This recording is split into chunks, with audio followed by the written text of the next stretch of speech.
RTI से ही मिल जाता है।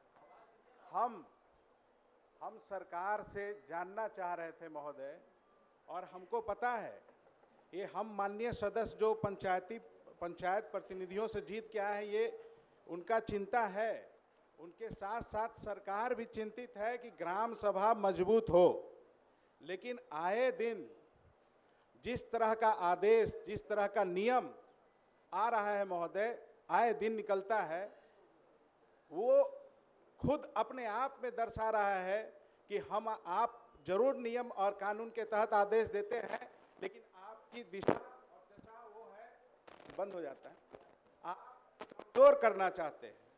जो आदेश बार बार अपने ही आदेश को फिर से समीक्षा करते हैं, ये क्या दर्शाता है महोदय? आज पंचायत प्रतिनिधियों का जो हाल हो गया है महोदय, आज हम वो चुनाव जीतते हैं, वो भी हमारी तरह प्रतिनिधि हैं। हम आपसे आग्रह करते हैं, हम प्रतिनिधि हैं, वो भी प्रतिनिधि हैं, उन पर क्यों अविश्वास? आज कुछ दिन पहले जिस तरह का आदेश आया था, आप लोग फिर कह तो रहे हैं कि हम उस पर समीक्षा कर रहे हैं, लेकिन कोई स्पष्ट उस पर निर्णय नहीं आया कि 15 लाख से कम का हम टेंडर करेंगे, जो वो कार्य होगा उसका टेंडर करेंगे। आप यह करके फिर हम लोग को लगता है कि बहलाने का कोशिश कर रहे हैं। पंचायत प्रतिनिधि टाइट एंड टाइट से तो परेशान था ही महोदय।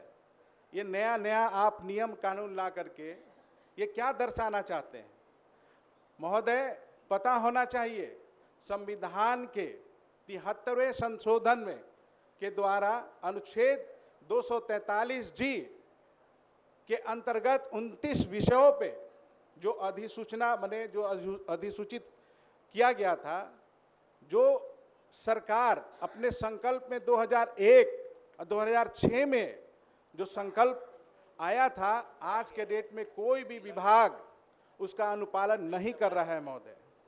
आज स्थिति ऐसा है कि वो सर्टिफिकेट लेकर के मुखिया, वार्ड सदस्य, जिला परिषद इस मात्र चुनाव जीत करके सर्टिफिकेट लेकर के जनता का गुस्सा का जो है ना, सिर्फ गुस्सा उनको उपहार में मिल रहा है महोदय। हम यहाँ पर इस सदन में आपसे स्पष्ट वक्तव्य मांग रहे हैं महोदय कि हम जो भी आप निर्णय लिए हैं, आप उसको वापस ले लीजिए और स्पष्ट और सरल निर्णय कानून बनाइए। जिस तरीके से एमएलए एमएलसी को जिम्मेवारी देते हैं ना विकास का, आप क्यों नहीं मुखिया, जिला परिषद, पंचायत समिति, वार्ड सदस्य को और जिम्मेवारी बढ़ाइए और स्पष्ट प्रश्न कीजिए। प्रश्न वही नियमावली पे है महोदय। हम स्पष्ट मंत्री जी को वो तो बोल रहे हैं महोदय, तो बोल रहे हैं कि हम बना चुके हैं।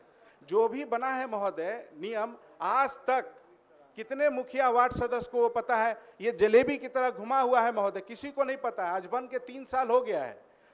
इवन हम बता रहे हैं, आज टाइट एंड टाइट, कच्चा पक्का वर्क की कहानी में इतना उलझा हुआ है कि पंचायतों का विकास बाधित है महोदय।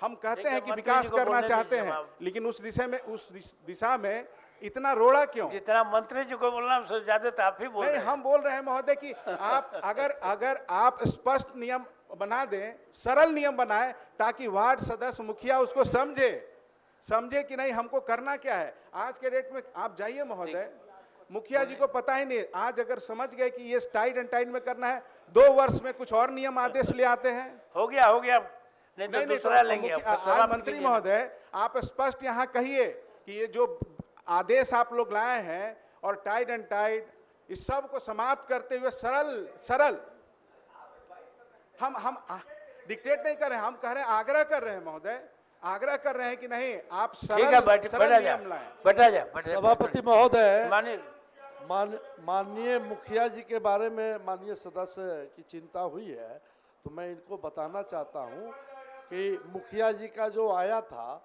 वो हम लोगों ने ख़त्म कर दिया, इसलिए उस पर तो कोई चर्चा ही नहीं होनी चाहिए। और जहां तक आगे की बात है, तो पंचायत में हमेशा समीक्षा होता रहता है। माननीय सदस्य हमको लिख करके या अपना सुझाव देंगे तो हम लोग समीक्षा करके ठीक है, और इसको लागू करा देंगे। अच्छा है। माननीय सीधा सदस्य सुझाव की जो दे चिंता है बोलिए। उसको हम लोग खत्म कर देंगे। कब तक हम इस तरह से चलेंगे महोदय? आप सुझाव लिख के दे दीजिए ना, हम लोग अच्छा, कर बोलने देंगे दीजिए उसको। उनको, क्या बोल रहे हैं? महोदय, एक दो बात की तरफ मैं ध्यान आकृष्ट करना चाहूँगा कि जब नियमावली ऑलरेडी बनी हुई है तो नियमावली को या तो व्याख्यात किया जाए, उसकी पूरी व्याख्या हो, या नियमावली की आड़ में जो सरकार बार बार संशोधन करके पत्र निकालती रहती है वो कहाँ तक सही है। और उससे जो हम लोग भी इस प्रश्न से आच्छादित होते रहते हैं जब क्षेत्र में जाते हैं। अभी जो निकला था कि मुखिया जी का जो टेंडर वाला, तो वो ये कह रहे हैं माननीय मंत्री की ख़त्म कर दिए हैं, लेकिन इस तरह की बार बार हो रही है। जैसे कि डीपीआरओ और बीपीआरओ की मनमानी चल रही है। अब एक जीता हुआ प्रतिनिधि डीपीआरओ के कब्जे में है, वो आंख दिखाता है, ब्लॉक में बीपीआरओ आंख दिखाता है। तो नियमावली की स्पष्ट व्याख्या अगर हो जाएगी तो बहुत ही अच्छा रहेगा। दूसरी बात मैं एक और कहना चाहता हूँ कि अभी पंचायत प्रतिनिधियों का जो मानदेय है वो बढ़ा, लेकिन समिति को छोड़ दिया गया। वार्ड सदस्य जो सबसे बड़ी कड़ी है, जो ज्यादा संख्या में है, उसका नॉमिनल बढ़ा 500 से 300 हुआ। वही बात हो गया, तो जवाब जी, मिल गया तो है। मैं ये कहना आगे चाहता हूँ बढ़िए। कि उसको मतलब उसको श्री राजीव व्याख्याकित कुमार। किया जाए।